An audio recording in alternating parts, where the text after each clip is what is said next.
श्री जगदीश प्रसाद गुप्ता छत्तीसगढ़ शासन में chief engineer के पद से रिटायर होने के बाद श्री द्वारिका महाराज स्मृति न्यास के तत्वाधान में श्री द्वारकाधीश एवं बागेश्वर महादेव मंदिर का वर्ष 2005 में अपने पुत्रों इंजीनियर कुंजन गुप्ता एवं इंजीनियर भुवन गुप्ता के सहयोग से अवंती विहार रायपुर छत्तीसगढ़ में निर्माण करवाया। श्रीमद् भागवत कथा, राम कथा, गीता तत्व, वेदांत आदि के तात्पर्य को व्यासपीठ से कहने के कारण संतों द्वारा इन्हें आचार्य श्री जगदीश भी कहा जाता है। अपना संपूर्ण जीवन परमात्मा की सेवा में दिया। उन्होंने परमात्मा भगवान श्री द्वारिकाधीश के दिव्य गुणों और कर्मों को लेकर अभी तक 15 ग्रंथ लिखे हैं, जिन ग्रंथों को भारतवर्ष के जगत गुरु और महापुरुष संतों के द्वारा आशीर्वाद प्राप्त हुआ है। उनके ग्रंथ श्वेताश्वत रूपनिषद, सरलतम बोध के तृतीय विचार, रुद्र रूप सर्व कारण परमेश्वर, इसका उद्बोधन सुन रहे हैं आप। श्वेताश्वत रूपनिषद, सरलतम बोध का उद्बोधन सुन रहे हैं आप।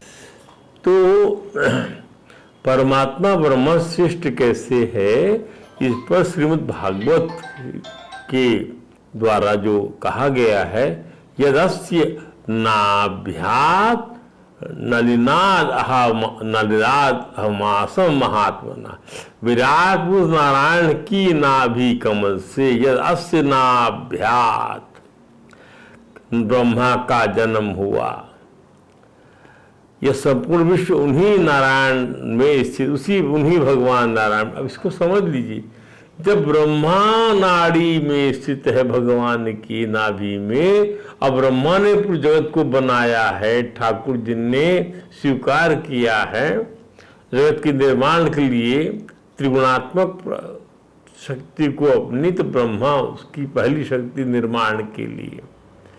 तो वो जब नाभि में स्थित है तो जाहिर है कि ब्रह्मा से भगवान श्रेष्ठ हो गए। और वैसे भी जब आपका बच्चा पैदा होता है तो नाल काट दी जाती है, बच्चे की गर्भनाल, अर्थात भाई ब्रह्मा जी का काम खत्म हो गया। अब पोषण करने के लिए विष्णु रूप भगवान का ग्रहण करते, विष्णु रूप, तो माँ के स्तनों में क्षीर सागर भर जाता है। बच्चा दूध से हर जगह ये वह चीज आपको मिलेगी कि हर बच्चा जो है माँ के स्तनों में ही दूध भर दिया ठाकुर जी ने। गाय हो, आपका जो है मादा सूकर हो, मादा कुत्ता हो, कुकर हो, सबको देखिए आप ध्यान से, सबको उन दूध से बच्चे की परवरिश होती है। भगवान का विष्णु रूप है, कोई कह नहीं सकता कि मैं इसको पाल रहा हूँ। भगवान की विष्णु रूप शक्ति जो है, विष्णु स्वरूप भगवान उसको पालते हैं। ये तीनों गुणों को ग्रहण करते हैं ना भगवान। नमः भूयो पुरुषाय भूयसे, नमः तस्मै पुरुषाय भूयसे, सदुद्भव स्थान निरोध लीलिया, गृहीत शक्ति तृतीयाय। और ये अपनी जो त्रिगुणात्मक शक्ति ब्रह्मा विष्णु महेश जो बन जाते भगवान, अपनी त्रिगुणात्मक शक्ति को ग्रहण करते हुए निर्माण की, पोषण की और संहार की, और हर प्राणी के अंतर में बैठ जाते। दीना मंतर भवाय अनुप्रक्ष वर्तमने। क्या बात है, भगवान सुखदेव ने यही तो आराधना किया है। और इस अपनी भागवत को भगवान परीक्षित के प्रश्न करने बड़ी अनुशंसा, और बड़ी अनुशंसा वरियानति प्रश्न। क्या प्रश्न किया है राजन आपने, आनंद आ गया। देखिए, जब तक आप इसको नहीं समझेंगे आप कुछ नहीं समझ सकते। आपको परमात्मा के स्वरूप का ज्ञान होने के लिए कैसे समझेंगे आप? आपकी और कुछ थ्योरी होगी तो आप भगवान को नहीं समझ सकते। आपको यही आना पड़ेगा, यही समझना पड़ेगा। और न विदम यज्ञ संभारान पुरुषावयवादृते, यह संपूर्ण विश्व उन्हीं भगवान नारायण से जो स्वयं तो प्राकृतिक गुणों से रहित हैं, पर उस सृष्टि के आरंभ में माया के द्वारा बहुत से गुण ग्रहण कर लेते। मैंने भी आपको बताया, सृष्टि के आरंभ नारायणे भगवती तदिदं विश्वम आहितम, उन्हीं की प्रेरणा से ब्रह्मा जी संसार रचना करते हैं। गृहीत मायुर गुण सर्गाद अवगुण स्वतः सृजामी तन्नियुक्तो हम हरो हरति। ये ब्रह्मा खुद बोल रहे हैं, उनके द्वारा मैं नियुक्त हूं, मैं रचना करता, हरो हरति तद्दशा। और भगवान विष्णु से स्वयं इसका पालन करते हैं। विश्वम पुरुष रूपेण परिपाति त्रिशक्ति धृक, और उन्हीं के अधीन होकर रुद्र का संहार करते हैं। जो बात भगवान सुख कर रहे हैं वो ब्रह्मा जी खुद समझा रहे हैं। किसको? अपने पुत्र नारद को समझा रहे हैं।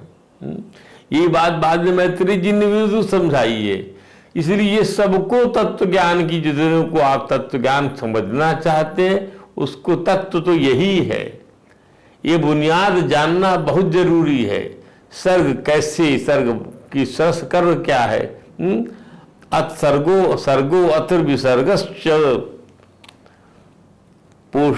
स्थानम पोषणम ऊतया। ये सब इन्हीं तत्वों का विवेचन किया, बिना इसके आप जो है उस आश्रय तत्व का प्रतिपादन नहीं कर सकते।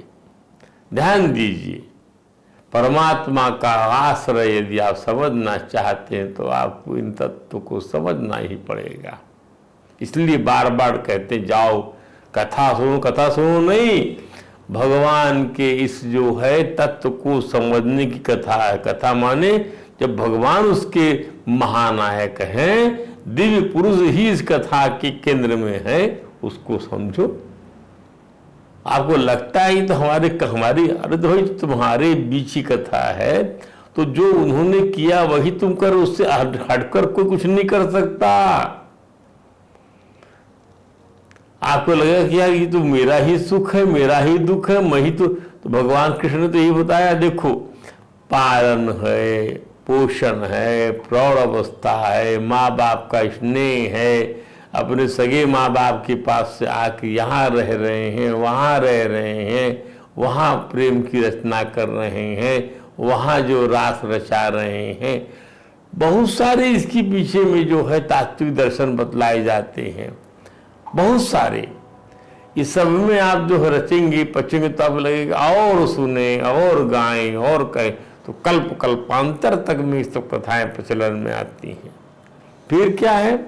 इस प्रकार सत्य रज और तम इन तीन गुणों की माया शक्ति को भगवान ने स्वीकार किया, परंतु ब्रह्मा जी स्वयं कहते भी अपने मूल कारण परमात्मा स्वरूप को नहीं जान सके। ब्रह्मा जी स्वयं कहते सोहम समान मायमयस्तपोमया प्रजापति नाम अभिवंदितः पति आसाय योगम निपुणम समाहित स्तन्नाध्यक्षम यत आत्मसंभवा। मैं वेद मूर्ति हूँ, हाँ हूँ, बाबा अपने लिए कह रहे हैं मैं वेद मूर्ति हूँ, स्वयं हूँ, वेद गर्भ हूँ मैं, मेरा जीवन तपस्यामय है, हाँ है, तपोमया प्रजापति नाम अभिवंदती पति ही। प्रजापति ना बड़े बड़े प्रजापति मेरी वंदना करते हैं, और मैं उनका स्वामी हूँ, प्रजापति नाम पति ही है, और वह अभिवंदती, उनके द्वारा अभिवंदन किया जाता है मेरा। आस्था योगम निपुणम समाहिता। पहले मैंने बड़ी निष्ठा से योग का सर्वांग अनुष्ठान किया था, परंतु मैं अपने मूल कारण परमात्मा के स्वरूप को नहीं जान सका हूं। तो आप और हम कहाँ लगते हैं? जब ब्रह्मा नहीं जान सके तो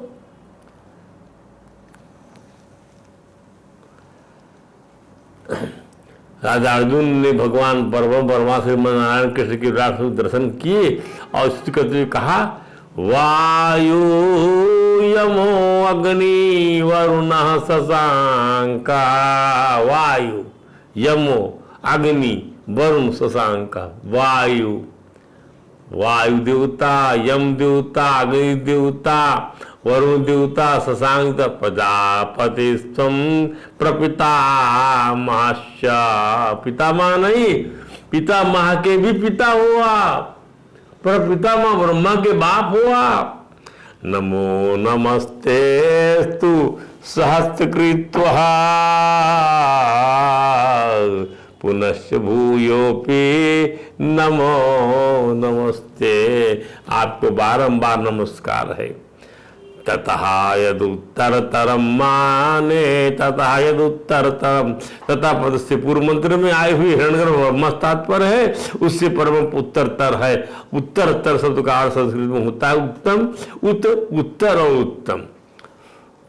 तो स्वामी अखंडानंद जी कहते हैं कि यह सुनकर श्रद्धा कर ली कि यह सब ब्रह्म है, यह उत्तर रूप है, और आंख बंद करके भाव कर लिया कि सब ब्रह्म रूप है, यह उत्तर रूप है, और अविद्या की निवृत्ति होने साक्षात्कार हो गया, यह उत्तरतर रूप है। ध्यान में श्रद्धा से निर्णय नहीं होते, केवल मान्यता। ध्यान दे, श्रद्धा से निर्णय नहीं होते, केवल मान्यता होती है। मेरी श्रद्धा है, मैंने माना कि आप मेरी माँ है, मानना है उसके अंदर में विलक्षण होती है कि युक्ति बुद्धि से मनन में, युक्ति बुद्धि से मनन होता है, युक्ति बुद्धि से मनन होता है, परंतु अनुभूति श्रद्धा और युक्ति दोनों से विलक्षण होती है। दूसरे शब्दों में, परंतु अनुभूति श्रद्धा और युक्ति दोनों से विलक्षण होती जो अनुभूति होती है। दूसरे शब्दों में सिद्धांत दर्शन के अनुसार श्रुति युक्ति अनुभूति की वो श्रुति अंतरिक्षा अभिभूति बताया गया है। श्रुति के द्वारा उपाय करना, सब जिसमें दिख रहा है, सब जिसमें प्रकट हुआ है और सब जिसमें लीन होता है वह ब्रह्म है, अपना आत्मा है। ध्यान दीजिए, युक्ति से विचार करें, मनन करें, फिर मन को परमात्मा को ले चले तो सबके मय के उत्तर रूप में जो मय रह जाता है वह ईश्वर है, वह ईश्वर का है। माने यदि सब में सबसे नीचे इंद्रियों को माने तो उससे ऊपर मन है, उसके ऊपर बुद्धि है, अब बुद्धि से ऊपर है मैं, माने स्वयं, मैं माने उत्तरतर है। अब पुरुष एक होता है छोटा मैं और एक होता है बड़ा मैं, जो देहादिक इंद्रियों को मेरा समझ कर बैठा हुआ है, और जिसने इसको मैं मेरा समझना छोड़ दिया वह बड़ा मैं है। मैं का शुद्ध रूप है यह उत्तरतरम रूपम तद आरूपम अनाम है, जिसमें से रूप निकलता है, ऐसे विलक्षण कोई अरूप कहते हैं। तद आरूपम अनाम, निराकार का अर्थ बिना आकार का नहीं होता, अपितु जिससे आकार निकलता है वह आकार। आकार निर्गता आकार यस्मात् स निराकार। इस तत्व रूप स्वर्ण से अनेकानेक सोने के आभूषण बना लिए जाते हैं, तत्वरूपी लोहे से लोहे के अनेकानेक औजार बना लिए जाते हैं आदि। परब्रह्म परमात्मा के भी अनेक रूप है। परमहंस श्री सुखदेव जी कहते हैं, यदंग्रीय विध्यान समाज धौतया धियानुपश्यन्ति तत्त्वमात्मनाः वदन्ति चैतद कवयो यथा रुचम समे मुकुंदो भगवान प्रसीदताम। विद्वान पुरुष जिनके चरण कमलों के चिंतन रूप समाधि से शुद्ध हुई बुद्धि के द्वारा आत्मतत्व का साक्षात्कार करते हैं तथा उनके दर्शन के अनंतर अपनी अपनी मति और रुचि के अनुसार इनके स्वरूप का वर्णन करते हैं, वे प्रेम मुक्ति लुटाने वाले भगवान श्री कृष्ण मुझ पर प्रसन्न हो। अनामयम का अर्थ है निर्दुख। जहाँ प्रकृति विकारमय है वहाँ प्रकृति के स्वामी विकार रहित है। वेदांत के अनुसार भले ही हम सब में ईश्वर देखते परंतु वह एक है, अद्वितीय। रूपम रूपम प्रतिरूपम बभूव, सब रूपों में जो एक है, एकम सद विप्रा बहुधा बदंती, उसी की ही अनेक रूपों कल्पना की गई है परंतु है वह अद्वितीय। अब यह एतद विदु यह आखिरी है, यह आज की तारीख का ये विजन, एतद विदुहु अमृताति। तो ऐसे अद्वितीय परमात्मा को जान लेने पर साधक योगी अमृत हो जाता है। उसको देखकर लोगों की आंखें तृप्त हो जाती हैं, उसके स्पर्श से लोगों को सुख मिलता है, उसका मानस निष्प्रिय हो जाता है। तो जो लोग उससे जुड़ना चाहते हैं वो परमात्मा को जानकर वैसा ही हो जाता है, सचित आनंद स्वरूप हो जाता है। उनकी मृत्यु नहीं होती, मानवीय अविनाशी सत्य हो जाते हैं। और अविनाशी सत्य क्या है? यही तो चित्त है, इसलिए ज्ञान स्वरूप है और आनंद स्वरूप हो जाते हैं और अद्वितीय हैं वे जिन्होंने अपने आप को ब्रह्म के रूप में जान लिया है। और जो परमात्मा को नहीं जानते, अतितरे दुखम एवं अपयंती, और बारंबार दुख को प्रति को प्राप्त करते और श्रेय और प्रेय रूपी दो रास्ते, परमात्मा का रास्ता श्रेयस्कर है, आनंद की प्राप्ति कराता है। प्रेम का रास्ता दुख की प्राप्ति कराता है। प्रेम आने परमात्मा की ओर पीट करके चलने से तात्पर्य। ऐसे परमात्मा कहाँ खोजे? अरे वह तो घट का स्वामी है। अब शेष विवेचना आपको कल बताएंगे, आज यही विश्राम देते हैं। हरे राम राम राम हरे हरे, हरे कृष्ण कृष्ण कृष्ण हरे हरे।